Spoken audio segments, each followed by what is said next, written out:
Topic का नाम है राजस्थान की चित्रकला। और चित्रकला की अगर हम बात करें तो चित्रकला से आपको पता होगा राजस्थान में अभी थोड़े दिन पहले ग्राम सेवक का एग्जाम हुआ था। और ग्राम सेवक के जो एग्जाम हुए थे 3-4 पेपर जितने भी हुए थे उनमें ऐसा कोई पेपर नहीं था जिसमें चित्रकला का प्रश्न नहीं था। सब में आया था, घुमा फिरा करके इस टॉपिक से प्रश्न पूछा ही गया था। तो पूछा भी जाता है, बड़ा इंपॉर्टेंट भी है, अच्छा भी टॉपिक है, पढ़ने की दृष्टि से थोड़ा हार्ड भी लगता है, लेकिन पढ़ेंगे तो ऐसा कुछ भी नहीं है जो हार्ड लगेगा। तो आपको अब सुनना है, जहां बोलने की जरूरत पड़े बताना है, पूछना भी है, कोई दिक्कत नहीं है। लेकिन जब तक ये चल रहा है इतने थोड़ी ठीक ठाक स्थिति रखनी है, फिर बातें करने को तो बहुत सारी बातें अपनी होंगी, क्योंकि बीच में फिर दिक्कत आएगी। लास्ट टाइम जब इसको बंद करेंगे, मन के जो सवाल रहेंगे ना 5 मिनट में उन सबको पूछ लेना, 10 मिनट का टाइम दे देंगे, कोई दिक्कत नहीं है। तो टॉपिक का नाम मैं यहां लिख देता हूं, टॉपिक का नाम है चित्रकला। चित्रकला की अगर बात करते हैं तो देखो चित्रकला में होता क्या है। चित्रकला का मतलब यह होता है चित्रों का निर्माण करना, चित्र बनाना। आदमी चित्र बनाता कैसा है? आदमी, इंसान जो भी है, चित्र जो बनाएगा, पहली चीज तो यह कि वो चित्र ऐसा बनाएगा जिसने उसने आजकल जो कुछ देखा है। अगर आदमी, कोई भी आदमी हो, चाहे मैं हूं चाहे आप हो, अगर किसी आदमी से यह कह दिया जाए कि तू ये चित्र बना, अगर उसने उस वस्तु को देखा है तो वो अच्छे ढंग से उसका चित्र बना देगा। अगर नहीं देखा तो वो चित्र नहीं बना पाएगा। अब चित्रकला की बात करें तो चित्रकला का उद्भव कब से माना जाता है, कब शुरू हुआ था, इसके कुछ फैक्ट हैं जो मैं आपको बता देता हूं। अगर एक प्रश्न सिंपल तरीके से आपसे पूछा जाए, चित्रकला का आरंभ, चित्रकला का आरंभ, चित्रकला का आरंभ पूछा जाए या प्रारंभ पूछा जाए तो आपको बताना कौन सा है, यह ध्यान रखना है। चित्रकला का आरंभ हुआ था, एक काल चलता था पहले इतिहास के अंदर, नेशनल हिस्ट्री आप जब पढ़ोगे तो आपको काल पढ़ने को मिलेंगे। और एक काल होता था जिसको कहते थे पाषाण काल। और पाषाण काल में भी जहां चित्रकला शुरू हुई वो था मध्य पाषाण काल। कौन सा था? मध्य पाषाण काल। मतलब बात यह कि चित्रकला का आरंभ जो माना जाता है वो मध्य पाषाण काल से माना जाता है। मध्य पाषाण काल, मध्य पाषाण काल या मध्य पाषाण काल से चित्रकला का क्या माना जाता है? आरंभ। इतना ध्यान रखना है। ये लीजिए, मध्य पाषाण काल से चित्रकला का आरंभ मान लिया, चलो ठीक है, ये तो नॉर्मल बात है। अब हम बात करते हैं हमारे भारत में, देखते हैं भारत में चित्रकला का आरंभ या स्वर्ण काल, हिंदुस्तान के अंदर चित्रकला का आरंभ या स्वर्ण काल की बात करी जाए तो कब से हुआ था, किसके शासन काल से हुआ था? प्राचीन सभ्यताएं जब हम पढ़ते हैं तो आपको एक शब्द लिखा मिलता है, जिस सभ्यता का नाम है उसका नाम है बैराट। बैराट, और बैराट को कहा जाता है प्राचीनतम चित्रशाला। प्राचीनतम चित्रशाला मतलब चित्रों की बात चल रही है तो ये कहां से कितनी पुरानी बात हो सकती है, मैं उनको बता रहा हूं आपको। बैराट सभ्यता में भी चित्रों के बहुत सारे अवशेष मिले थे, और ज्यादा अवशेष मिलने के कारण, बैराट सभ्यता जो थी उसमें ज्यादा अवशेष मिलने के कारण बैराट सभ्यता का नाम दे दिया चित्रशाला। क्या दे दिया था? चित्रशाला। एक चीज तो याद रखनी है, चित्रकला का आरंभ कब से माना गया? मध्य पाषाण काल से। भारत में स्वर्ण काल, जो भारत अपना देश है, भारत में स्वर्ण काल की बात करते हैं। चित्रकला का स्वर्ण काल किसके काल को कहते हैं? हम तो राजस्थान की चित्रकला पढ़ेंगे, लेकिन कुछ फैक्ट इनके भी जान लेते हैं। हिंदुस्तान में एक शासक हुआ था मुगलों का, अकबर का बेटा था। श्रीमान नाम के आगे श्रीमान लगाना पड़ेगा, इज्जतदार आदमी था। आदमी का नाम क्या है? जहांगीर। जहांगीर के काल को चित्रकला का स्वर्ण काल कहा जाता है। जहांगीर का शासनकाल आपको पता है, अकबर की मृत्यु हुई थी 1605 में। 1605 से लेकर के कब तक रहेगा? 1627 तक। 5 से लेकर के 27 तक का शासनकाल है, और जो 5 से 27 के बीच का जो समय है उसे हिंदुस्तान की चित्रकला का स्वर्ण काल माना जाता है। तो भारत की चित्रकला का स्वर्ण काल किसके काल को कहते हैं? चित्रकला का स्वर्ण काल क्यों कहते हैं? स्वर्ण काल कहने का एकमात्र रीजन यह है कि जहांगीर जैसा आदमी था, आपको पता है, इतिहास में मैंने पढ़ाया भी था, आपको बताया भी था जहांगीर के बारे में। जहांगीर जैसो होने जैसो ही हो, या के बारे में ज्यादा बात कर वो भी ठीक ना है, पर कुल मिला के इसके काल को चित्रकला का क्या कहते हैं? स्वर्ण काल कहते हैं। सन की आदमी हो, सुबह भी लगा ले, शाम को भी लगा ले, दिन भर। हाँ, और जितनी भी किताब लिखवो करो नहीं, इस शाम को 8 बजे के बाद लिखवो करो, जो का आंकड़ा दूर दूर तक ना मैच खावा। बात समझ में आ रही है? ये भगवान दास जो है ना, भगवान दास, आपको पता होगा भगवान दास कौन था? मान सिंह का पिता। मान सिंह के पिता भगवान दास की पुत्री से विवाह हुआ था इसका, मतलब मान सिंह की बहन से। किसका हुआ था? जहांगीर का। तो इसने अपनी जहांगीरनामा जो किताब है खुद की आत्मकथा जो लिखी थी, उसके अंदर इसने ऐसी ऐसी बातें लिखी हैं। भगवान दास का नाम भक्कू दास बताया है कि मेरे ससुर का नाम भक्कू दास था, और उम्र भी उसकी बहुत ज्यादा बताई है। ऐसी उम्र हुआ करती जो इनका तालमेल नहीं बैठता था। तो इतिहासकार इसकी बातों पर विश्वास भी कम करते हैं, मैं भी कम ही करता हूं। मुझे भी बता दिया गुरुजियों ने कि 8 बजे के बाद लिखता था, उसके बाद मुझे फिर ठीक नहीं लगा कि आदमी सही नहीं है। हाँ, 8 बजे बाद तुमको पता ही लिखवा को तरीको। अब इस आदमी ने प्रेम प्रसंग में उलझो रही हो, चित्रकला को स्वर्णकाल वागा काल को कहेंगे, जो डिजाइनदार चित्र बनवाएगो, बढ़िया रंगन को प्रयोग करवाएगो, ज्यादा चित्र बनवाएगो, उस काल को स्वर्णकाल कहेंगे। यहां भाई साहब की प्रेम लीला चली, कभी अनारकली आ रही है, कभी नूरजा आ रही है, कोई दिक्कत ही नहीं। और जब प्रेम प्रसंग चलेगो तो चित्र भी बनाएगो कि जब प्रेमिका है वो मरेगी भी तो सही, तो मरेगी तो फोटो तो चाहिए। और अब जो फोटो चल रहे हैं आज के जमाने में, आज तो एक कुत्ता बिल्ली किसी आकृति कर ले, मुंह की ऐसी करके नुकर के ले ले में कर ले में, आजकल तो ये तो कोई आकृति नहीं है। पहले जब चित्र बनते थे ना उस जमाने में, तो आदमी को घंटों तक, कई कई घंटों तक, अगर ऐसा है तो ऐसा ही खड़ा रहेगा, अगर ऐसे हो गया तो हिला देगा, चित्रकार भी हिला देगा चित्र को। तो बहुत परेशानियां आती थी। उस चित्रकला की हम बात करेंगे कि जो आज निकल करके ये फ्रेम में फोटो जड़े होते हैं, घरों में पुण्य तिथियों पे लगाए जाते हैं मरने के बाद। ये चित्रों का उद्भव जो हुआ है भारत के इतिहास में देखा जाए तो मध्य पाषाण काल में विश्व में सबसे पहले उद्भव हुआ था। और मध्य पाषाण काल से शुरू तो हो गया, शुरू होने के बाद भारत में प्राचीनतम चित्रों की सबसे ज्यादा श्रृंखला जो मिली है वो बैराट सभ्यता से मिली है। इसीलिए इसे प्राचीनतम चित्रशाला कहा जाता है, यानी कि पुराने जमाने की चित्रशाला बैराट सभ्यता को कहते हैं। भारत में चित्रकला का स्वर्णकाल जहांगीर के काल को कहते हैं। महान आदमी हो ही तो अनारकली सुप्रेम करवो करो, गानों भी लॉन्च कर दियो, छोड़ छाड़ के सारी सलीम की गली, अनारकली हाँ डिस्को चली, या को तुमको पता है। मैं कछु कोई किताब को लेखक को नाम पूछ तो तुमको पता ना रहे तो, पर अच्छी बात है, होना भी चाहिए। अब भारत की बात छोड़ो, हमको चित्रशैली पढ़नी है राजस्थान की, फिर भारत से मतलब क्या है। तो बात अगला हम ये करते हैं, राजस्थान में चित्रकला का जो स्वर्ण काल रहा है वो किस आदमी के काल को कहा जाता है। राजस्थान में चित्रकला का स्वर्ण काल कहा जाता है महाराणा कुंभा। महाराणा कुंभा के काल को राजस्थानी चित्रकला का स्वर्ण काल कहा जाता है। अब सब कुंभा के काल को क्यों कहते हैं? ई कौन सो जहांगीर सुकम हो, प्रेम प्रसंगन में जरूर ना हो, शौकीन बड़ो, संगीत को बड़ो प्रेमी हो। संगीत को प्रेमी आदमी, चोट खाए हुए आदमी ज्यादा प्रेमी रहे संगीत को। बात समझ में आ रही है? तो ई तो भाई साहब चोट खाए हुए हो, अनारकली को अकबर ने दीवार में जिंदा चुनवा दिया था, तो इसको तो टेंशन थी, इसका तो सुनना भी वाजिब था, लेकिन यागो तो कोई चोट भी नहीं ऐसी। इसने क्या किया, कुंभा एक वाद्य यंत्र बजाता था, वीणा। वीणा को भयंकर शौकीन हो, मतलब आंख खुलेगी तो एक बार तो वीणा बजाएगा, सोने से पहले भी बजाएगा। पर जैसो कहावत है, बाप जैसा बेटा होता है, संतान भी ऐसी होती है। पुत्री थी इसकी जिसका नाम क्या था, रमाबाई। रमाबाई भी बहुत वीणा की बड़ी शौकीन थी, वीणा बजाया करती थी। कौन बजाती थी? रमाबाई बजाती थी। और अगर बात करें समुद्रगुप्त की, वो भी वीणा बजाता था। कुंभा है वीणा वादक है, समुद्रगुप्त है वीणा वादक है, रमाबाई है वीणा वादक है। एक अकबर हो, ढोल बजाओ, नगाड़ा बजाता था अकबर। ये तो फिर भी ठीक है, वीणा बजाओ, बड़ी मधुर आवाज निकालो करा। अकबर को कहीं करे, 4 बजे उठो ढोल में चालू होगो, ना तो खुद सोवे ना शोभा दे। तो ये इतिहास के राजा भी बड़े अजीब हुए थे। राजस्थानी चित्रकला का स्वर्णकाल जो कहा जाता है, महाराणा कुंभा के काल को कहा जाता है। भारत की चित्रकला का स्वर्णकाल जहांगीर के काल को कहा जाता है। अगर पूछा जाए कि चित्रकला का आरंभ कब से माना जाता है, तो मध्य पाषाण काल से माना जाता है। कब से माना जाता है? मध्य पाषाण काल से माना जाता है। अगर पूछा जाए कि प्राचीनतम चित्रशाला किसको कहा जाता है, तो बैराट सभ्यता को कहा जाता है। भारत में चित्रकला के जनक पूछा जाए, प्रश्न ये पूछा जाए कि भारत में चित्रकला के जनक, भारत में चित्रकला के जनक, अगर भारत में चित्रकला के जनक आपसे पूछ लिया जाए तो आप नाम बताना। एक आदमी है जिसका नाम है रवि वर्मा।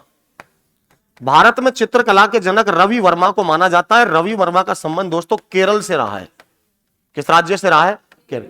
प्रश्न आपसे पूछा भी जा सकता है कि भारतीय चित्रकला के जनक किसको कहा जाता है? रवि वर्मा को। किसको कहते हैं? रवि वर्मा को। और इसका संबंध कहां से रहा है?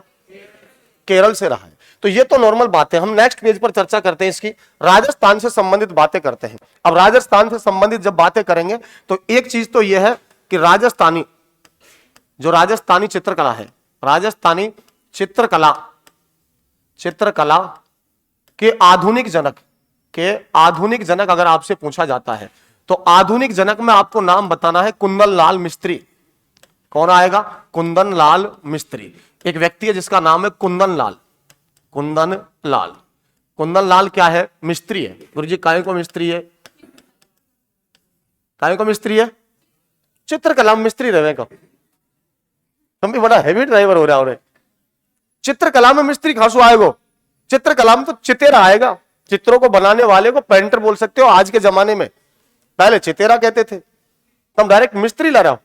मिस्त्री हो मकान वकान बनाओ, जिनको चेजारा वगैरह कहते हैं, गाड़ी वाहन सुधारने वाले मिस्त्री हुआ करते हैं, लेकिन ये हो हैवी ड्राइवर मिस्त्री तो हो, पर तगड़ो आदमी हो। आधुनिक चित्रकला को जो भाई साहब प्रकाश में लाया था, बढ़ावा दिया था, इस आदमी ने दिया था। तो राजस्थानी चित्रकला के आधुनिक जनक अगर आपसे पूछा जाए तो किसको कहा जाता है? कुंदन लाल मिस्त्री। ध्यान रखना। अगर इसके बाद मैं नेक्स्ट प्रश्न आपको बताता हूं कि राजस्थानी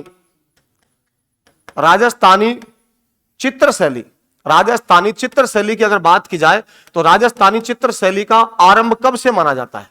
शैली का आरंभ, राजस्थानी चित्र शैली का आरंभ आपसे पूछा जाए तो बताना आपको 15वीं सदी। कौन सी सदी है? 15वीं सदी। 15वीं सदी से राजस्थानी चित्र शैली का आरंभ माना जाता है। एक बात ये याद रखनी है। प्रश्न ये पूछा था अभी ग्राम सेवक में आया था, राजस्थानी चित्रकला का स्वर्ण काल किस सदी को माना जाता है? पेपर उठा के देखना, अभी आया क्या, मैंने पहले एग्जाम हुआ है। तो अगर पूछा जाए राजस्थानी चित्र शैली का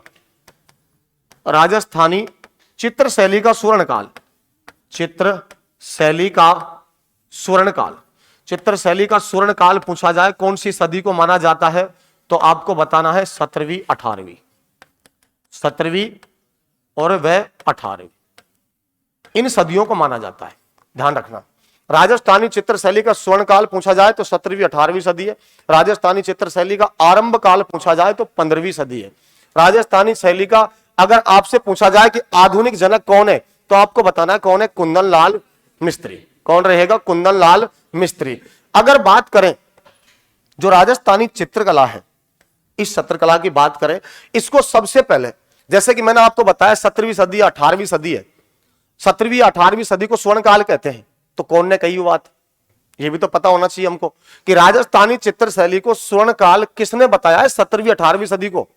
तो एक आदमी है, उस आदमी का नाम है, मैं यहां लिख देता हूं, कार्ल खंडालवाला। कार्ल खंडालवाला आदमी को नाम है, क्या नाम है? कार्ल खंडालवाला। इस आदमी ने राजस्थानी चित्र शैली का स्वर्ण काल 17वीं और 18वीं सदी को बताया है। इसने कहा है कि भाई 17वीं सदी में जितना इसका विकास हुआ है, 18वीं में जितना हुआ है, कभी पहले नहीं हुआ और बाद में भी नहीं हुआ। इसीलिए इन दो सदियों का इसका क्या माना जाता है? स्वर्ण काल माना जाता है। राजस्थानी चित्र शैली का स्वर्ण काल 17वीं 18वीं बताने वाले व्यक्ति का नाम है कार्ल खंडालवाला। इतना आपको याद रखना है। दोबारा से मैं आपसे पूछता हूं, राजस्थानी चित्रकला के आधुनिक जनक किसको कहते हैं? किसको कहते हैं? कुंदन लाल मिस्त्री को कहा जाता है। अगर पूछा जाए राजस्थानी चित्र शैली का आरंभ कौन सी सदी है? 15वीं सदी को माना जाता है। अगर आपसे पूछा जाए कि राजस्थानी चित्र शैली का स्वर्ण काल किसको कहते हैं? 17वीं 18वीं सदी। अगर पूछा जाए किसने कहा था? किसने कहा था? कार्ल खंडालवाला। राजस्थान का प्रथम चित्रकार। अब हम थोड़ी आगे बातें करेंगे। नेक्स्ट देखिए, मान लिया अपन ने ये अपना क्या है, ये रंग रंगीलो म्हारो का ही है राजस्थान। इस राजस्थान में चित्र शैली की बात चल रही है तो मैं यहां लिख देता हूं प्रथम चित्रकार। प्रथम चित्रकार। प्रथम चित्रकार की अगर बात करते हैं तो कौन रहा होगा ये देखना है। प्रथम चित्रकार जो रहा था उस आदमी का नाम था श्रृंगधर। एक आदमी था जिसका नाम था श्रृंगधर। श्रृंगधर नाम का कोई आदमी था, उसको राजस्थान में पहला चित्रकार माना जाता है। प्रथम चित्रकार जिसका नाम है श्रृंगधर। और श्रृंगधर जो भाई साहब निवासी था ना, ये मूल निवासी था तिब्बत का। कहां का निवासी था? तिब्बत का। श्रृंगधर को राजस्थानी चित्र शैली का प्रथम चित्रकार माना है। बताने वाला जो आदमी था उसका नाम था इतिहासकार तारानाथ। मैं ना बता रहा हूं, बात है मुंह को तो पता भी ना हो कि ना हो, पर तारानाथ ने बात बताई है कि राजस्थानी चित्र शैली का प्रथम चित्रकार अगर कोई रहा था तो उस आदमी का नाम था श्रृंगधर। अब साहब रहा था तो कब रहा होगा ये? राजस्थानी शैली का प्रथम चित्रकार जो रहा है यह 7वीं सदी का चित्रकार है। 7वीं सदी अपनी चित्र शैली को आरंभ कब से मानो? 15वीं सदी से, मतलब 8 सदी पहले मारवाड़ का क्षेत्र में, ये राजस्थान है, राजस्थान के पश्चिमी भाग में मारवाड़ का जो क्षेत्र है, उस मारवाड़ के क्षेत्र में इस पार्ट में, इस हिस्से में, यहां से इधर की हम बात करते हैं, यह अरावली है अपनी, और इस क्षेत्र में मारवाड़ के क्षेत्र में ऐसा कोई आदमी आया था, उसके अवशेष मिलते हैं, जिसका नाम श्रृंगधर था, और श्रृंगधर बोलते तिब्बत का निवासी था, और इसको राजस्थानी चित्र शैली का 7वीं सदी में पहला चित्रकार माना गया है। मानने वाले व्यक्ति का नाम क्या है? तारानाथ। क्या नाम है? तारानाथ नाम है। चलो इतना आपको बता दिया। अब नेक्स्ट हम बात करते हैं, देखिए इससे आगे की बात जो करेंगे अब ये करेंगे हम राजस्थानी चित्र शैली को। राजस्थानी चित्र शैली को जो ये शैली थी, ये शुरुआत से तो राजस्थानी थी नहीं, क्योंकि आपको पता है राजस्थान नाम पहली बार 1829 में कर्नल जेम्स टोड ने प्रयोग किया है। तो उससे पहले इसका नाम क्या रहा होगा? उससे पहले राजपूत रहा होगा। राजपूत से पहले क्या रहा होगा? इंडियन रहा होगा, भारतीय रहा होगा, हिंदू शैली रहा होगा। राजस्थानी चित्र शैली है, चित्र शैली का जो उद्गम हुआ है, राजस्थानी चित्र शैली का उद्भव, अगर यह पूछा जाए चित्र शैली का उद्भव किन किन से हुआ है, तो एक चीज ध्यान रखनी है, राजस्थानी चित्र शैली का जो उद्भव हुआ है, यह हुआ है अपभ्रंश से। किससे हुआ है? अपभ्रंश। अपभ्रंश क्या होता है? अपभ्रंश का मतलब होता है बिगड़ा हुआ स्वरूप, मतलब कई न जोड़ तोड़ के मिलाओ और जब नई चीज बनेगी ना वो कहलाएगी अपभ्रंश, बिगड़ा हुआ। अब अपभ्रंश का मतलब बिगड़ा हुआ होता है, और राजस्थानी चित्र शैली का जो उत्पत्ति है, उद्गम है, उद्भव है, यह भी अपभ्रंश से हुआ है। अपभ्रंश में कौन कौन सी शैलियों से हुआ है? एक शैली का नाम है अजंता। क्या नाम है? अजंता। एक का नाम है जैन। क्या नाम है? एक का नाम है भाई साहब कश्मीर। एक का नाम क्या है? कश्मीर। इन शैलियों को मिलाकर के अपनी शैली कौन सी बनी है? राजस्थानी चित्र शैली। कौन सी बनी है? राजस्थानी चित्र शैली। अजंता है, जैन है, कश्मीर है, इन शैलियों को मिलाकर के इनके अपभ्रंश से जो उत्पत्ति हुई है वो किसकी हुई है? राजस्थानी चित्र शैली की हुई है। चलो ये बात भी ठीक है। अब हम बात करें कि इसका सर्वप्रथम की अगर बात करें तो सर्वप्रथम राजस्थानी शैली नाम किस आदमी ने दिया था? नाम दिया, सर्वप्रथम राजस्थानी शैली नाम दिया, तो राजस्थानी शैली नाम देने वाले व्यक्ति का नाम है रामकृष्ण दास। रामकृष्ण दास। सबसे पहले रामकृष्ण दास के द्वारा इस क्षेत्र की शैली को राजस्थानी शैली नाम दिया गया। याद रखना, रामकृष्ण दास नाम का कोई व्यक्ति था जिसने इसको नाम दिया था राजस्थानी शैली। अगर बात करें इसके अलावा तो एक आदमी है W.H. ब्राउन। W.H. ब्राउन नाम को जो आदमी है, उस आदमी ने क्या कहा है? W.H. ब्राउन ने इस शैली को कहा है हिंदू। क्या कहा है? हिंदू शैली। और इसी को कहा है इंडियन शैली। क्या कहा है? इंडियन शैली। यह ध्यान रखना, ये दो नाम दिए हैं W.H. ब्राउन ने। रामकृष्ण दास के द्वारा राजस्थानी शैली नाम दिया गया। यह मूल रूप से राजस्थानी शैली नहीं हुआ करती थी। नाम देने वाला पहला आदमी कौन है? रामकृष्ण दास। कौन है? रामकृष्ण दास।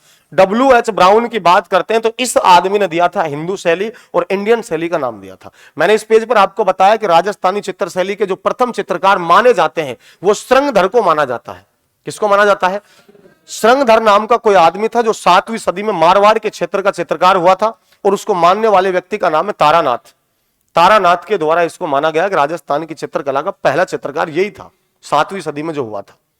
अगर पूछा जाए आपसे कि भाई साहब यहां पूछे कि राजस्थानी चित्र शैली का उद्भव किससे हुआ है? अपभ्रंश शैली से हुआ है। अपभ्रंश क्या होती है? कई शैलियों को मिलाकर के जो नया रूप बनता है, बिगड़ा हुआ उसका स्वरूप बनता है, वो होती है अपभ्रंश। तो इसमें कौन कौन सी का समावेश है? सबसे ज्यादा अजंता शैली का प्रभाव राजस्थानी चित्र शैली। पूछा जाए कि राजस्थानी चित्र शैली पर सर्वाधिक किस शैली का प्रभाव है, तो ध्यान रखना है किसका रहेगा? अजंता। किसका रहेगा? अजंता। फिर दूसरी कौन है? जैन है और कश्मीर शैली है। इन शैलियों को बहुत प्रभाव पड़ा है अपने ऊपर। इसके बाद मैंने आपको बताया कि राजस्थानी जो चित्रकला नाम है, अपने क्षेत्र की चित्रकला को, राजपूत चित्रकला को या हिंदू चित्रकला को, राजस्थानी चित्रकला का नाम सबसे पहले जो आदमी ने दिया उसका नाम है रामकृष्ण दास। रामकृष्ण दास। अगर पूछा जाए कि W.H. ब्राउन नाम के एक चितेरे हैं, इन्होंने कहा है कि हिंदू शैली या फिर इंडियन शैली इसको क्या दिया है, नाम दिया है। तो ये बात तो अपनी यहां तक की थी। अभी चित्रकला का आरंभ नहीं हुआ है और मेरे हिसाब से तभी होगा भी नहीं 10-20 मिनट तक, फिर जब चालू करेंगे जब बता देंगे आपको। अभी तो इसकी नॉर्मल बातें मैं आपको बता रहा हूं। और बात क्या है इसकी, चित्रकला की मेन बात सबसे पहली आएगी जब हमने इतना बता दिया तो इतना भी बताना हमारा हक बनेगा, क्योंकि राजस्थान की चित्रकला में पहला जो चित्र था वो कौन सा था, पहला चित्रित ग्रंथ कौन सा था, ये खूब पूछे जाते हैं। राजस्थान का प्रथम चित्र, या पूछा जाए आपसे राजस्थानी चित्रकला का प्रथम चित्र पूछा जाए आपसे, पहलो चित्र कौन सा हो साहब, सबसे पहले कौन सा बने हो, प्रथम चित्र, तो आपको इसका आंसर देना है 10 वैकल्पिक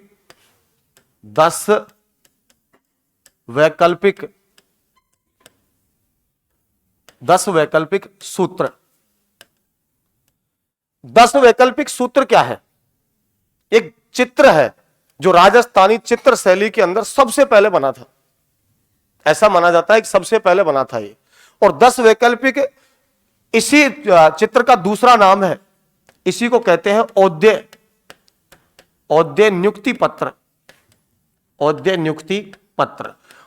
नियुक्ति पत्र या 10 वैकल्पिक सूत्र। चित्र एक ही है, अलग अलग नहीं है, नाम कितने हैं, 2। 10 वैकल्पिक सूत्र, औद्य नियुक्ति पत्र, राजस्थान की चित्रकला के इतिहास में पहला चित्र है जो बनाया गया। अब साहब कितना पुराना है, कब बनाया गया, 1060 ईस्वी का माना जाता है, 1060 ईस्वी में इसको बनाया गया था। अब साहब आज भी है क्या, बिल्कुल आज भी है। अब कहां है, आज ये जैसलमेर भंडार में रखा हुआ है, जैसलमेर भंडार या संग्रहालय बोल दीजिए आप उसको, जैसलमेर में आज ये वर्तमान में है, वर्तमान में स्थित है। एक बात याद रखनी, राजस्थान का पहला चित्र पूछा जाए 10 वैकल्पिक सूत्र है, नाम है दूसरा औद्य नियुक्ति पत्र, बनाया गया था 1060 ईस्वी में, ऐसा अनुमान लगाया जाता है और यही पहला माना जाता है। वर्तमान में कहां स्थित है, जैसलमेर में। कहां पर है, जैसलमेर के भंडार गृह में या जैसलमेर संग्रहालय में वर्तमान में रखा हुआ है। चलो ये तो पहला चित्र हो गया, ये तो चित्र है, इसको भी खूब पूछा गया है और एक प्रश्न सबसे ज्यादा पूछा जाता है। इसके अलावा एक तो चित्र होता है, एक चित्रित ग्रंथ होता है, ग्रंथ में बहुत सारे होते हैं, चित्र में एक ही चित्र होता है। और फिर दूसरा प्रश्न जो मैं अब बताने वाला हूं, ये तो इतनी बार पूछा है, कोई इसका तोड़ नहीं है। अभी थोड़े दिन पहले एग्जाम हुई थी, उसके अंदर भी पूछा था और उससे पहले भी। आप मॉडल टेस्ट हल करोगे तो मुझे लगता है कि आए हुए एग्जाम के अंदर बहुत नाम मिलेंगे। और उस चित्र का नाम है राजस्थान का प्रथम ताम्रपत्र पर, राजस्थान का प्रथम ताम्रपत्र पर, कौन से पत्र पर, ताम्रपत्र पर चित्रित ग्रंथ कौन सा है, यह प्रश्न बहुत पूछा गया है। चित्रित ग्रंथ, जब आपसे ऐसा पूछा जाए कि यह कौन सा है, तो एक नाम आता है जिसका नाम है श्रावक प्रतिक्रमण सूत्र चूर्णी, श्रावक प्रतिक्रमण सूत्र चूर्णी, यह नाम आता है। राजस्थान का प्राचीनतम ताम्रपत्र पर चित्रित ग्रंथ आपसे पूछा जाए तो नाम क्या आएगा, श्रावक प्रतिक्रमण सूत्र चूर्णी। अगर श्रावक प्रतिक्रमण सूत्र चूर्णी की बात करें साहब, ताम्रपत्र होता क्या है, ताम्रपत्र जैसे अपना पीपल का पत्ता होता है, इस प्रकार की बनावट का तांबा का एक आकार होता है, तांबे की पत्री होती है और उसके ऊपर चित्र बनाए जाते हैं, खुदाई कर करके अंकित किया जाते हैं उनमें चित्रों को, उसको कहते हैं ताम्रपत्र के चित्र। पहले अधिकतर जो चित्र बनते थे कपड़े पर बनते थे, कागज का प्रयोग तो अब वर्तमान में हो रहा है, पहले कपड़े पर बनते थे और कपड़े पर जो चित्र बनते थे उन चित्रों को ऐसे खोल के फोल्ड कर दिया जाता था, देख लिया जाता था, फिर वापस उनको फोल्ड कर दिया जाता था, रख दिया जाता था। पहले जो चित्र है कपड़े पर बनते थे, उन कपड़े के चित्रों को देख करके राजस्थान में एक हस्तकलाओं में एक फड़ चित्रण का आरंभ हुआ था, उन चित्रों को देख करके तो हुआ। फड़ जो बनाई जाते हैं वो भी कपड़े बनती है। फड़ का मतलब होता है कि कोई भी महापुरुष, कोई भी लोक देवता, उसकी जीवन की पूरी जीवनी कपड़े के ऊपर सचित्र वर्णन करना, वो कहलाती है फड़। तो फड़ का जो समावेश हुआ था इन चित्रों को देखकर हुआ। प्राचीन समय में चित्र बनाए जाते थे, कपड़े पर बनाए जाते थे और राजा के दरबार में जैसे पढ़ने की होती थी ना, फरमान सुनाए जाते थे, उसको खोल कर कैसे सुनाते थे, वहां चित्र बनाए जाते थे। लेकिन इन्होंने क्या किया, ताम्रपत्र पर बना दिया। अब पूछा जाए कि राजस्थान का प्रथम ताम्रपत्र पर चित्रित ग्रंथ, प्रथम पूछ ले, सबसे पुराना पूछ ले, बात वही है। प्रथम कह दे, सबसे पुराना कह दे, बात वही है। तो इस ग्रंथ का नाम आएगा श्रावक प्रतिक्रमण सूत्र चूर्णी। श्रावक प्रतिक्रमण सूत्र चूर्णी। नाम थोड़ा लंबा है लेकिन कोई बात नहीं है, एक बार सुबह खाली पेट, शाम को खाना खाने के बाद 2 दिन रिपीट करना है, आराम जरूर मिलेगा, ये गारंटी है। श्रावक प्रतिक्रमण सूत्र चूर्णी, चलो ये तो बता दिया। साहब ये बनाया कब गया था? आप इसको सबसे प्रथम बता रहे हो, तो कब बना था ये जो बना था, ये बना था भाई 1260 में, 1260 ईस्वी में। 1260 ईस्वी में मेवाड़ के एक राजा हुआ करते थे और राजा का नाम था तेज सिंह। मेवाड़ के शासक का नाम क्या था? हाँ, अगर पूछा जाए किस शासक के काल में बनाया गया, तो शासक का नाम बताना है तेज सिंह। तेज सिंह कहां के शासक थे? मेवाड़ के। मेवाड़ के शासक तेज सिंह के काल में इसको बनाया गया। अगर यह पूछा जाए कि भाई साहब यहाँ को हैवी ड्राइवर कौन हो, हैवी ड्राइवर मतलब चित्रकार, बना वाला कौन हो, अगर इसके चित्रकार का नाम पूछा जाए, चित्रकार कौन रहा है, तो आपको बताना चित्रकार का नाम था कमल चंद्र। क्या नाम था? कमल चंद्र नाम के चित्रकार के द्वारा इसको ताम्रपत्र पर बनाया गया। बात समझ में आ गई क्या? पूछा जाए कि राजस्थान का प्रथम चित्र कौन सा है, तो आपको बताना 10 वैकल्पिक सूत्र। 10 वैकल्पिक सूत्र का दूसरा नाम क्या है? औद्य नियुक्ति पत्र।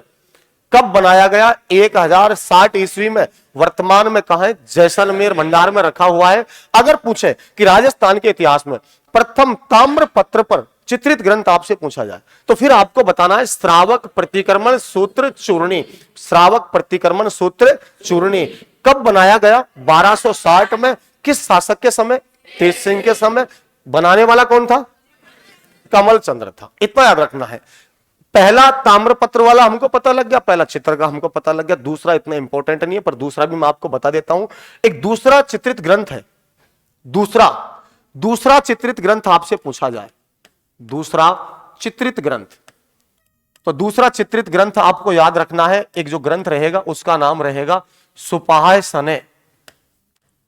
सुपाह्य सने, सॉरी यहां लिख देता हूं,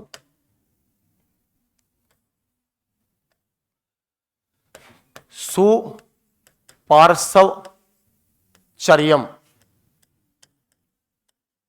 सुपार्श्व चर्यम इसका मूल नाम है। सुपार्श्व चर्यम भी कुछ किताबों के अंदर लिखा मिल जाता है आपको, इसका नाम सुपार्श्व चर्यम है। और इसकी अगर बात करते हैं तो यह बनाया गया था राणा मोकल के समय, राणा मोकल के काल में बनाया गया। मेवाड़ के शासक हुआ करते थे राणा मोकल, इनके शासन काल में इसको बनाया गया, शासन काल में।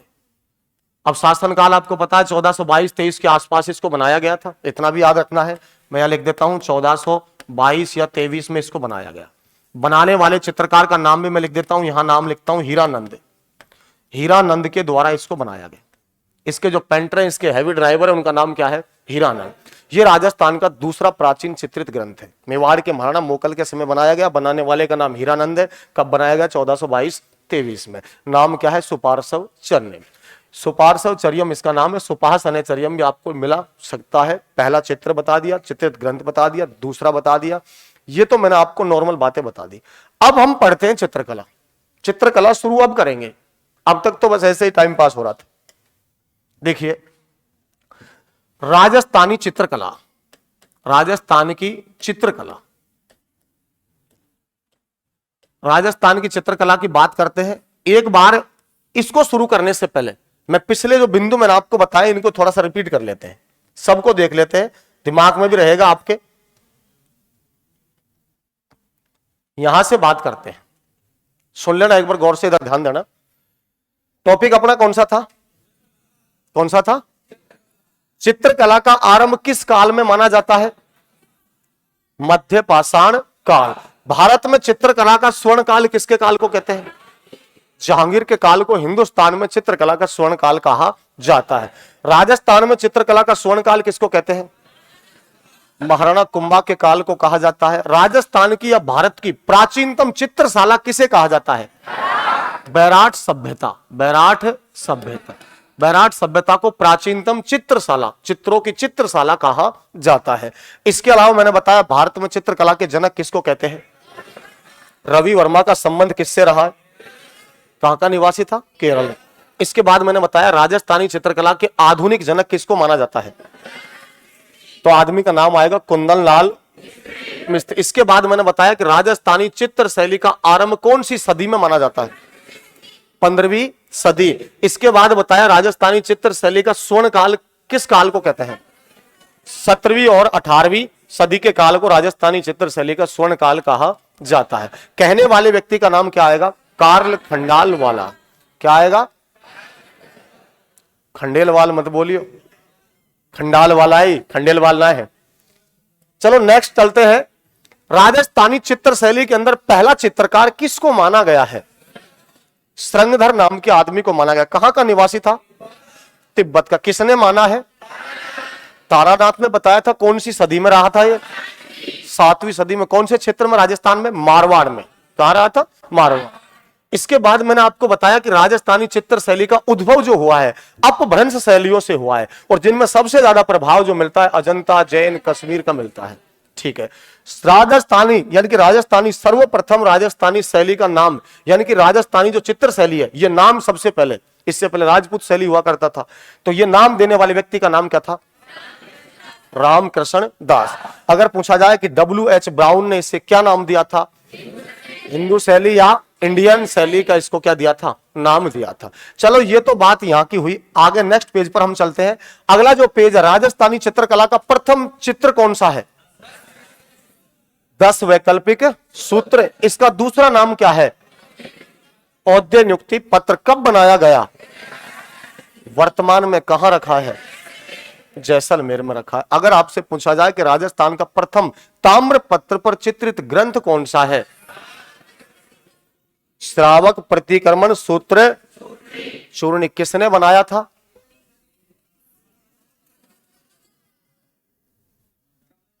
कमल चंद्र ने बनाया था। तेज सिंह के तो काल में बना था। किसके शासन काल में बना था? तेज सिंह के काल में। कब बना था? 1260 ईस्वी में बना था। इसके अलावा मैंने आपको दूसरा भी बताया है कि राजस्थान का दूसरा चित्रित ग्रंथ पूछा जाए तो सुपार्श्व चरियम। नाम क्या आएगा? सुपार्श्व चरियम। और सुपार्श्व चरियम किसके काल में बना था? किसके में? राणा मोकल के काल में बना है। अगर पूछा जाए बनाने वाला कौन है? कौन है? हीरानंद। अब हम बात करते हैं राजस्थान की चित्रकला। इतनी बात समझ में आ गई सबको? अभी शांति से बैठे हो, अच्छे मूड में हो पढ़ने के में। 1-2 आदमी सो रहे हैं, वो तो जन्मजात ही सोते रहेंगे, उनको तो हमारा जगाने का कोई काम में नहीं है।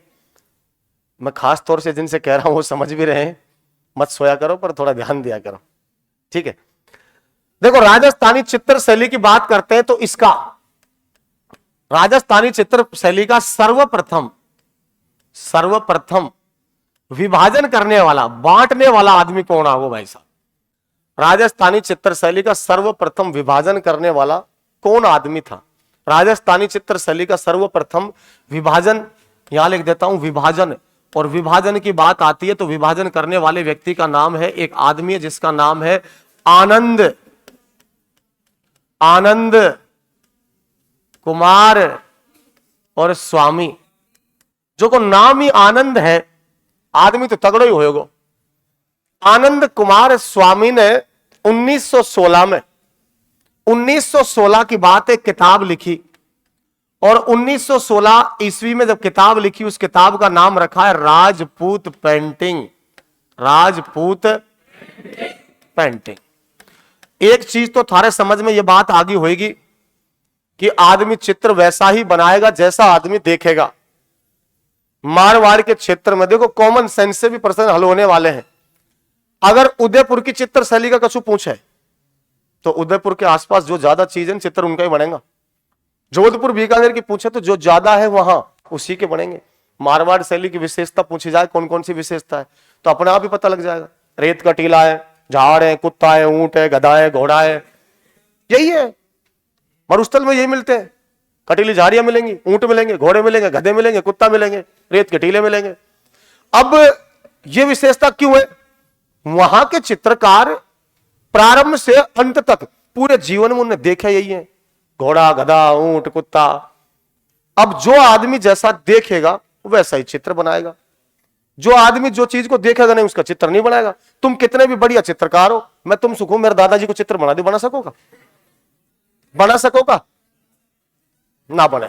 जो ने दादो देखे होगा वही आदमी दादा का चित्र बनाएगा, नहीं तो नहीं बना सकते। तो ये थोड़ी देर की बात और चलने दो इसको। तो बात यह है कि इंसान जैसा देखेगा वैसा बनाएगा, इतना याद रखना। तो सबसे पहले राजस्थानी चित्रकला की हम बात कर रहे थे। इसका सर्वप्रथम जो भौगोलिक वर्गीकरण किया था, विभाजन किया था, तो बांटने वाला इसको जो आदमी था उसका नाम था आनंद कुमार स्वामी। ग्राम सेवक में यह भी आया था। राजस्थानी चित्रशैली का विभाजन करने वाले व्यक्ति का नाम क्या है? आनंद कुमार स्वामी। कब किया था? एक किताब लिखी, किताब को नाम हो राजपूत पेंटिंग। और राजपूत पेंटिंग में राजस्थानी की चित्रशैली यानी जो विभाजन करो, वो विभाजन मैं आपको यहां बताता हूं।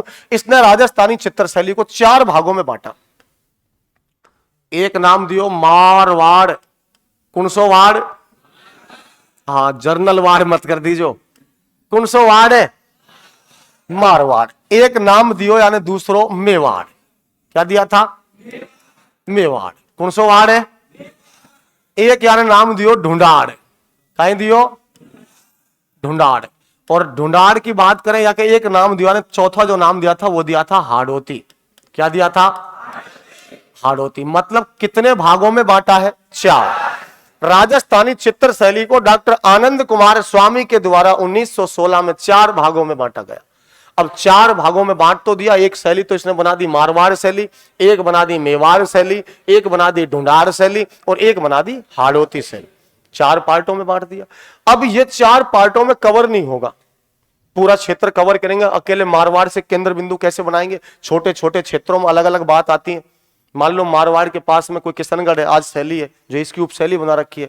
अगर इनको मारवाड़ के अधीन ही रखते तो किशनगढ़ की भौगोलिक दशा अलग है, मारवाड़ की अलग है, तो फिर इनका ढंग से वर्गीकरण नहीं होता। तो इस आदमी ने क्या किया? ये तो बना दी यूनिवर्सिटी। क्या बना दी? ये यूनिवर्सिटी बना दी, मारवाड़ शैली, मेवाड़ शैली, और इसी का नाम दे दिया ढूंढाड़ शैली, और उसका नाम दे दिया हाड़ोती शैली। अब यूनिवर्सिटी के नीचे तुमको पता है कौन काम करे? कॉलेज। विश्वविद्यालय नहीं होते क्या? महाविद्यालय जो होते हैं विश्वविद्यालयों के नीचे काम करेंगे। यूनिवर्सिटी के नीचे खुलेगा कॉलेज। अब इनके नीचे कॉलेज खोल दिया। कॉलेज जैसे कि एक रख दिया मारवाड़ में, यहां रख दिया जोधपुर। क्या रख दिया? जोधपुर। दूसरा यहां रख दिया बीकानेर। क्या रख दिया? बीकानेर। तीसरा यहां रख दिया जैसलमेर। क्या रख दिया? जैसलमेर। चौथा एक इस कॉलेज और खोला है जिसका नाम रख दिया किशनगढ़। किशनगढ़। और 5वां भी अगर पूछा जाए तो नागौर। क्या रख दिया? नागौर। ये इसने रख दिया। ये क्यों रख दिया? ये क्या है साहब? मैंने बताया कि मारवाड़ तो क्या है? यूनिवर्सिटी है, और यूनिवर्सिटी के नीचे काम कर रही है कॉलेज। अब कॉलेज कौन कौन सी है? जोधपुर है, बीकानेर है, जैसलमेर है, किशनगढ़ है, नागौर है। ये भी चित्र शैली है, जोधपुर शैली, बीकानेर शैली, जैसलमेर शैली। लेकिन कहते क्या है? ये जो मारवाड़ शैली के नीचे लिखी है मैंने, इनको मारवाड़ की कहा जाता है उपशैली। मारवाड़ की इनको क्या कहेंगे? उपशैली। उपशैली। एक प्रश्न तो यही बन गया, यही सीधा सीधा। इनमें से आपको ऑप्शन दे देगा, एक ऑप्शन देगा, 3 और देगा, और आपसे पूछेगा निम्न में से कौन सी मारवाड़ की उपशैली है या नहीं है। पहला प्रश्न तो यह बनता है। तो आपको इनका नाम पता होना चाहिए। जोधपुर किसकी उपशैली है? बीकानेर किसकी है? जैसलमेर किसकी है? किशनगढ़ किसकी है? और नागौर किसकी है? मारवाड़ की। ये इसकी उपशैलियां हैं, इतना आपको याद रखना है। अब इनकी उपशैलियां हो गई हैं तो इसकी भी तो उपशैली होंगी। मेवाड़ की उपशैली बात करते हैं, इसकी कौन कौन सी है? देखो, इसकी उपशैली आएगी उदयपुर। क्या आएगी? उदयपुर। एक तो आएगी उदयपुर, याद रखना, उदयपुर। और उदयपुर के बाद दूसरी हम लिखते हैं यहां नाथ द्वारा। नाथ द्वारा। तीसरी हम यहां लिखते हैं देवगढ़। क्या लिखते हैं? देवगढ़। चौथी हम यहां लिख देते हैं चावंड। क्या लिखते हैं? चावंड। अगर पूछा जाए कि उदयपुर किसकी उपशैली है? मेवाड़ की। नाथ द्वारा किसकी उपशैली है? देवगढ़ किसकी है? चावंड किसकी है? ये इसकी उपशैलियां हैं। अब इसके नीचे भी तो होंगे कुछ ना कुछ, बिल्कुल होंगे। देखो इसके नीचे कौन कौन सी है? जयपुर है। ढूंढाड़ के क्षेत्र में क्या आता है? जयपुर। एक आवे अपनो अलवर। अलवर। इसके अलावा यहां उनियारा। उनियारा पड़ता है टोंक में, उनियारा। और उनियारा के अलावा आता है शेखावटी। शेखावटी भी सीमा आ जाएगा। ये लो साहब, आनंद कुमार तगड़ो आदमी, पूरा राजस्थान कवर कर रहा है, इस क्षेत्र तक पहुंच गया। हाड़ोती की भी तो होंगी कुछ ना कुछ, इसकी भी है। इसमें ले लेना आप कोटा। एक ले लेना बूंदी, झालावाड़ वलवाड़न तो छोड़ो, कोई दिक्कत ना, दो ही बहुत है। सुन लो, गौर से सुनना। मारवाड़ की उपशैली पहली नाम क्या है, दूसरी का नाम, तीसरी, चौथी, पांचवी। मेवाड़ की पहली उपशैली, दूसरी, तीसरी, चौथी। अगर ढूंढार की पहली पूछे, दूसरी, तीसरी, चौथी। अगर हाड़ौती की पहली और दूसरी, ये जो नीचे लिखे हुए हैं शब्द, ये सारे के सारे उपशैलियां हैं और ये इनकी मुख्य शैलियां हैं। ये यूनिवर्सिटी है, ये कॉलेज है जो इनके अधीन काम किया करते थे, इतना आपको याद रखना है। ये इनकी उपशैलियां हैं। तो आनंद कुमार स्वामी ने इस प्रकार विभाजन कर दिया और विभाजन करके भाई साहब भगवान को प्यारा होना ही है। मर गया होगा अब तो, 1916 से जिएंगे अब तक, 2022 चल रहा है और हो सके करनी माता को आशीर्वाद मिल गो हो तो जी भी रही हो, आपको पता है ना। अब सुन लीजिए, राजस्थान में जो चित्र शैली है, अरे वो डब्लू मत बात करो यार, समझदार आदमी हो। कई कई आदमी तो खतरनाक होंगे क्लास में भी यार। हाँ, स्टूडेंट अजीबोगरीब मिलते हैं, बैठने की स्टाइल इतनी खतरनाक होती है। एक भाई साहब पीछे बैठा, देख दीवार के कमर लगा के, पैर ऊपर स्टूल पे करके ऐसे लगा के, नींद आ रही है बस, कट रहे दिन साहब, पढ़ रहे कोई दिक्कत नहीं, पढ़ लेंगे साहब, क्या फर्क पड़ने वाला है, छोड़ो खैर कोई बात नहीं है, सुबह सुबह का टाइम है, ठीक नहीं है, कोई बात नहीं। आपको जिसको नींद आती है ना सो जाया करो, इस शरीर को कष्ट मत दिया करो, कोई बात नहीं, क्या फर्क पड़ने वाला, फिर पढ़ लेंगे। और आजकल तो ये रिकॉर्डिंग चल रही है सब कुछ, यहां रिकॉर्डिंग हो रही है, अगर यहां भी ना नींद भी आ जाए तो घर जाके फिर देख लेना क्या फर्क पड़ रहा है। ठीक है, ठीक, अब सुन लो। नेक्स्ट हम बात करते हैं, नेक्स्ट पेज पर हम बात करेंगे, इनकी शुरुआत करेंगे राजस्थानी चित्र शैलियों की। एक बात और याद रखना, मैं यही लिख देता हूं इसी पेज पर, ये जो उदयपुर लिखा है ना मैंने, उदयपुर यहां पर लिखा है, इस उदयपुर को राजस्थानी चित्र शैलियों की मूल शैली कहा जाता है। क्या कहते हैं, मूल शैली।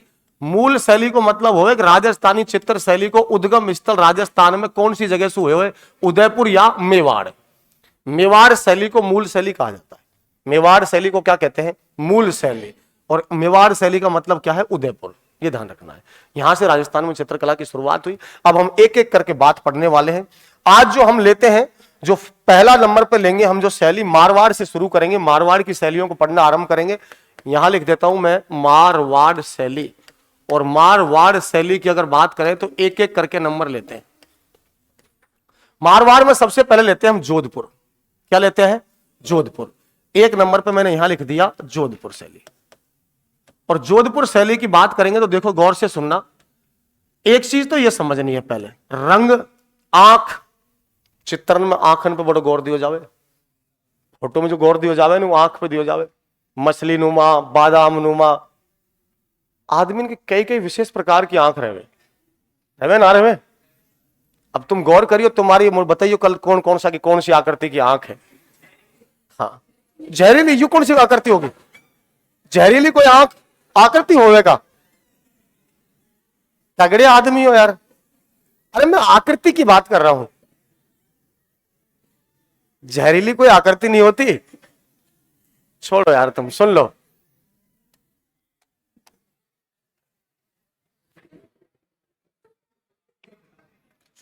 बस बस बस, अब सुन लीजिए। देखिए, हम बात करेंगे मारवाड़ शैली की। मारवाड़ शैली की उपशैलियों में हमने पहली जो शैली ली है उसका नाम है जोधपुर। क्या है, जोधपुर। और जोधपुर शैली की जब हम बात करते हैं तो जोधपुर शैली को आपको देखना है कि जोधपुर शैली में सबसे पहले तो रंग देखना है। रंग पहला, मारवाड़ के क्षेत्र में मिट्टी मिलती है, रेतीली जमीन है, प्रकाश पड़ेगा पीला पीला रंग का दिखाई देगा। अरे देखो ना देखो, मैं तुमको रंग याद करवा के एक ट्रिक बता रहा हूं, फार्मूलो, गौर से समझो यह बात है।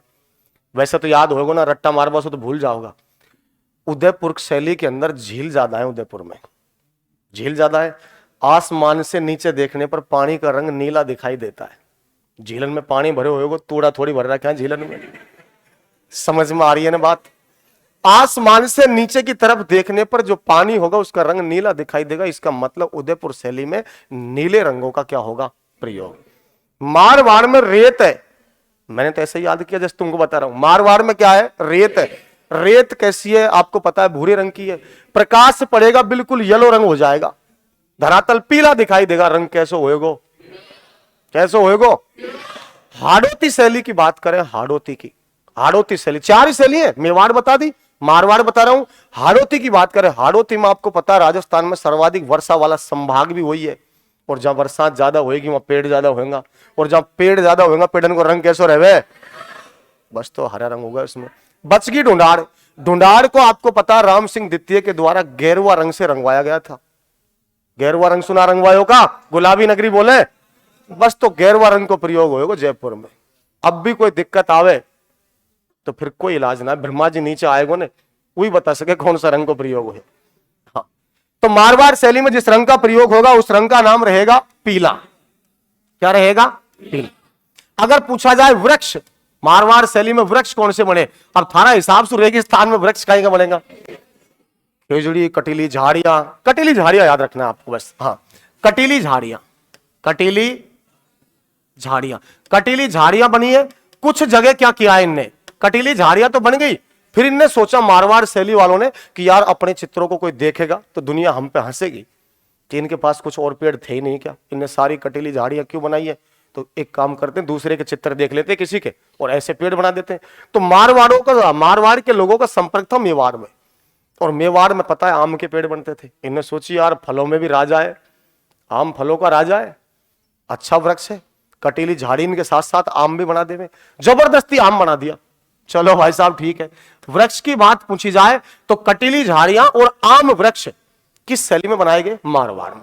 रंग कैसा प्रयोग हुआ, पीला, किसमें हुआ, पीला, पीला रंग हो गया। आंख, आंख की बात करें, जितना भी चित्र बनाए उन चित्रों में आंख कैसी मिलाई, कौन सी आकृति की मिल गई, बादाम नुमा कैसी मिलती थी, और थारी कैसी है अरे जहरीली कोई आकृति ना होवे, बादाम नुमा, मछली नुमा, मृग नुमा, ये बनती है, ध्यान रखना। चलो ठीक है, इधर ध्यान दो, बादाम नुमा आंखें बनाई गई कौन सी में, मारवाड़ या जोधपुर में। रंग का प्रयोग कैसे का हुआ, पीले का। वृक्ष बनाए गए कटीली झाड़ियां और आम के वृक्ष। अब हम बात करते हैं इस शैली का, जोधपुर शैली का आरंभ जो माना जाता है, प्रारंभ, जोधपुर शैली का आरंभ किसके समय को माना जाता है। देखो चित्र शैली के अंदर अलग अलग बात है, अलग अलग किताब है, कल्चर की कोई ऑथेंटिक बुक नहीं आती है, बुक भी जब नहीं आएगी तो कोई ऑथेंटिक मिलेगा भी नहीं हमको, ये भी ध्यान रखना है। सबसे ज्यादा जोधपुर शैली पर जो प्रभाव पड़ा है वो पड़ा है मेवाड़ का, ये भी मैं आपको बता देता हूं। जोधपुर शैली पर सर्वाधिक प्रभाव, सर्वाधिक क्या पड़ा है, प्रभाव। तो सर्वाधिक प्रभाव आपको याद रखना है, सर्वाधिक प्रभाव जिसका पड़ेगा वो रहेगी मेवाड़ शैली। कौन सी रहेगी, मेवाड़। मारवाड़ शैली पर या जोधपुर शैली पर सर्वाधिक प्रभाव किस शैली का पड़ा है, किसका पड़ा है। अब अलग अलग किताबें अलग अलग बताती है, कल्चर की कोई ऑथेंटिक बुक नहीं है, लेकिन जितनी भी मैंने पढ़ी है उनके हिसाब से मैं आपको बता रहा हूं। इसका जो आरंभ मानते हैं वो मानते हैं मालदेव के समय, मालदेव। मोटा राजा उदय सिंह का नाम सुना होगा, मालदेव का भी सुना होगा, कुछ एक शासक याद करने हैं। मालदेव के समय इसके काल को स्वर्ण काल माना जाता है। चलो ठीक है, सॉरी आरंभ काल मानते हैं, क्या मानते हैं, आरंभ काल। अगर बात करें स्वर्ण काल की, गुरुजी स्वर्ण काल कुणका को माने जावे। अब देखो कुछ किताबें बताती है कि मोटा राजा उदय सिंह, लेकिन मैंने आज और सर्च करो नयो, कई किताबों को मिलान करो तो एक आदमी मिलो जो को नाम हो जसवंत सिंह। जसवंत सिंह, जसवंत सिंह के काल को इस शैली का क्या माना जाता है, स्वर्ण काल। जसवंत सिंह प्रथम की मैं बात कर रहा हूं, जोधपुर शैली का क्या कहेंगे, स्वर्ण काल। क्या कहेंगे, स्वर्ण काल। फिर गुरुजी मोटा राजा उदय सिंह को कहीं करें, वहां को भी तो नाम आवे, मोटा राजा उदय सिंह का याद करेंगे, मुगल शैली का प्रभाव, मुगल शैली का प्रभाव, मुगल शैली का प्रभाव किसके समय पड़ेगा, तो अब नाम आएगा मोटा राजा उदय सिंह, मोटा राजा उदय सिंह। मोटा राजा उदय सिंह के समय पड़ेगा मुगल शैली का प्रभाव। अब समझने की कोशिश करो, पहले अपने चित्रकार बड़े सीधे हुआ करते थे, राजस्थानी लोग तो वैसे भी सीधे होते हैं, किसी भी बात को सीरियस नहीं लेते हैं, और लेते हैं तो फिर लेते ही हैं, बात यही है। तो अपने वाले बड़े सीधे आदमी जब भी कोई चित्र बनाएंगे, इनको यह भी पता नहीं होता था कि यार आंखों का रंग अलग है, बालों का रंग अलग होता है। ये तो एक ही कलर की बाल्टी मंगवाते, जो चित्र बनाया बड़ी ब्रूस लेते, कर दिया भाई साहब शट डाउन। अब जैसे ही उसको कर दिया, अब एक रंग से रंगी गई मूर्ति ज्यादा अच्छी नहीं लगेगी, आपको पता है। और एक तस्वीर के अंदर तरह तरह के रंगों का प्रयोग करें, चमकीले रंगों का प्रयोग करेंगे तो वो अच्छी लगेगी, सीधी सी बात है। तो अपने यहां आरंभ तो मालदेव ने कर दी थी चित्रकला, मालदेव अच्छा आदमी था। अगर बात करें स्वर्णकाल की तो जसवंत सिंह के समय जसवंत सिंह ने बहुत ज्यादा चित्रकारी करवाई थी, इसलिए इसके काल को यहां का स्वर्ण काल माना जाता है। मोटा राजा उदय सिंह के काल में मुगल शैली का प्रभाव पड़ा। और हमारी चित्र शैली की सूदी कब आएगी, दिन अच्छा कब आएगा, जब बाहर की शैली को प्रभाव पड़ेगा। घर में जितनी हमें बुद्धि है वो तो है ही, पड़ोसी से जो सीखवा को हमको मिलेगा जब भी हमें सुधार आएगा। अब मुगल शैली को प्रभाव कब पड़ेगा, मुगल शैली को प्रभाव जब पड़ेगा जब हम मुगल के संपर्क में आएगा। ऐसे थोड़ी पड़ेगा, हम मुगल के संपर्क में आएंगे, उनके घर जाएंगे, उनके चित्रों को देखेंगे, उनके चित्रकारों को देखेंगे, जब पता लगेगा कि इसमें कई रंगों का प्रयोग होता है। अब प्रभाव में संपर्क में कब आएगा, मारवाड़ का वह पहला राजा जिसने मुगलों की अधीनता स्वीकार करी, तो उसका नाम था मोटा राजा। अधीनता भी स्वीकार कर ली, खुद की पुत्री को विवाह और कर दिया उनसे। अब भाई साहब पुत्री भी आई है, समधी जी बन गए। अब समधी से मिलने भी जाएगा, मिलने जाएगा दिल्ली, तो वहां देखेगा तरह तरह के रंगों के प्रयोग है, नए नए चित्र बनाए, उनको देखकर ये आकर्षित होगा और ये जाके वहां अपने रिश्तेदारी में कहेगा यार एक चित्रकार हमको भी दे दो यार, हमारे भी ले जाऊं मैं, कई तरह का रंगन को प्रयोग करना है। तो इसी के समय पड़ जाएगा, याद रखना है, मोटा राजा उदय सिंह। चलो ठीक है, मुगल शैली का प्रभाव भी पड़ गया। एक आदमी है, क्या नाम है उसका, विजय सिंह। आदमी का नाम है विजय सिंह, और विजय सिंह के समय पड़ा था वैष्णव वैष्णव वैष्णव प्रभाव। वैष्णव प्रभाव यानी कि वैष्णव जो संप्रदाय है उसका प्रभाव जो पड़ा था विजय सिंह के समय पड़ा था। और विजय सिंह की पत्नी को नाम हो गुलाब राय, का नाम हो रहा है, और गुलाब राय को भाई साहब मारवाड़ की नूर जहां कहा जाता है। नूर का मतलब सुंदर, जहां को मतलब संसार, मतलब संसार में वह सुंदर कोई ही ना है। कौन की घरवाली, विजय सिंह की। नाम कहीं हो गुलाब राय, क्या नाम था, मारवाड़ की नूर जहां विजय सिंह की पत्नी गुलाब राय को कहा जाता है। विजय सिंह के शासनकाल में जोधपुर शैली पे वैष्णव संप्रदाय का प्रभाव पड़ गया। एक आदमी और आयो, वाकी टाइम पे पढ़ो नाथ बाबा को प्रभाव पड़ेगा, नाथ संप्रदाय। नाथ संप्रदाय का प्रभाव पड़ा था, जोधपुर का राजा बना था जिसका नाम था मान सिंह। क्या नाम था, मान सिंह। जोधपुर का राजा कौन था, मान सिंह के समय नाथ संप्रदाय का प्रभाव पड़ा जोधपुर शैली पर। नाथ संप्रदाय का क्यों पड़ा था, नाथों को ज्यादा बढ़ावा देता था। बाबा जी निकन बैठो करो, बाबा जी निकन ज्ञान लो, जानो तुम भांग धतूरा वतूरा को सेवन भी करवो करो, हाँ नंबर वंबर भी पूछो करो दिल्ली बाजार का बाहर का। बात यह है तो संत महात्माओं की शरण में जाएगा तो फिर उसको संत महात्मा ही ठीक लगेंगे। इसने जोधपुर में महामंदिरों का निर्माण करवाया था मान सिंह ने, और जोधपुर में जो महामंदिर बनवाए थे ना मान सिंह ने, वो नाथ संप्रदाय का बड़ा केंद्र माना जाता है। ये ध्यान रखना, कन्न पठे नाथों का बड़ा तीर्थ माना जाता है भर्तरी को, और नाथ संप्रदाय का बड़ा केंद्र माना जाता है महामंदिर जोधपुर को। बनवाया किसने था, मान सिंह। किसने बनवाया था, मान सिंह। अब मेरे ख्याल से तो इन राजाओं से संबंधित कोई प्रश्न आएगा तो इससे बाहर नहीं आएगा मेरे विचार से। बाकी विचार की गारंटी है, यूट्यूब पर गारंटी है, वैसे भी गारंटी ना है। दिन सही है तुम्हारा, या का चक्कर में ठीक ठाक बता दियो। शैली को नाम कही है जोधपुर। सर्वाधिक प्रभाव इस पर किसका पड़ा, किसका पड़ा, मेवाड़। जोधपुर या मारवाड़ शैली के रंग कौन सा था, वृक्ष कौन से थे, कटीली झाड़ियां। आंख कैसी हुआ करती थी, बादाम नुमा। ध्यान रखना है, आरंभ किसके समय हुआ, स्वर्ण काल किसके काल को कहते हैं, जसवंत सिंह प्रथम के काल को स्वर्ण काल कहा जाता है। मुगल शैली का प्रभाव कब पड़ा, मोटा राजा। अगर पूछा जाए कि वैष्णव प्रभाव कब पड़ा, विजय सिंह के काल में पड़ा। अगर पूछा जाए कि नाथ संप्रदाय का प्रभाव कब पड़ा, मान सिंह के समय पड़ा। अब बात सुनना, यहां चित्र क्या बनाए थे इतना समझना है। मान लिया हमने ये अपना राजस्थान है, ठीक है, मान लिया ये राजस्थान है। राजस्थान में यहां जो चित्र बनेंगे जोधपुर में, वो चित्र कौन कौन से हैं। यहां चित्र बना था, चित्र मैं बात करता हूं चित्रों की, तो चित्र यहां जो बने थे उनमें चित्रों में एक का नाम है ढोला, और ढोला मारू, ढोला सोहिणी, सोहिणी महिवाल, सोहिणी महिवाल, ध्यान रखना। इसके बाद राग माला, इसके बाद भागवत पुराण, भागवत पुराण, भागवत पुराण, इतना याद रखना है। बातें बंद कर दीजिए, एक बार सुन लीजिए। अभी देखिए, पहला मैंने लिखा है ढोला मारू। प्रश्न पूछा जाए ढोला मारू का चित्र किस शैली में बनाया गया, जोधपुर या मारवाड़, जोधपुर या मारवाड़। सोनी महिवाल का चित्र किस शैली में बना, जोधपुर या मारवाड़। रागमाला चित्र किस शैली में बना, जोधपुर या मारवाड़। अगर पूछे कि भगवत पुराण का चित्र किस शैली में बना, जोधपुर या, अब सुनिए, ढोला मारू का चित्र राजस्थान में 2 जगह बनेगा, मैं दूसरी जगह आएगी जब बता दूंगा आपको, बड़ा प्रसिद्ध है ये ढोला मारू। सोनी महिवाल क्या है साहब, रागमाला भगवत पुराण तो समझ में आती है कि शास्त्रों से संबंधित है, देवी देवताओं के योद्धाओं के चित्र होंगे। ये कौन सा योद्धा है, ये भी योद्धा ही था वो जमाना का। हाँ, ये उस जमाने के सबसे बड़े कलाकार हुआ करते थे, हैवी ड्राइवर जिनको बोलते हैं ना, हैवी ड्राइवर। ये उस जमाने के हैवी ड्राइवर थे। कौन से वाले थे, ढोला मारू एक प्रेमी युगल जोड़ा है। ढोला आदमी को नाम है, मारू कौन को नाम है, महिला को नाम है।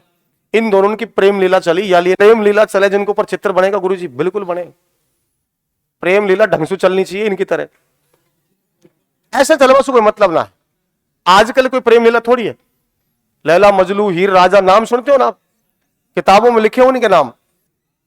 अभी आज को प्रेम बताऊं कितना प्रेम, आज को प्रेम कितना, शाम को 8 बजे ब्लॉग, सुबह फिर खोल दियो, कोई मतलब ना है।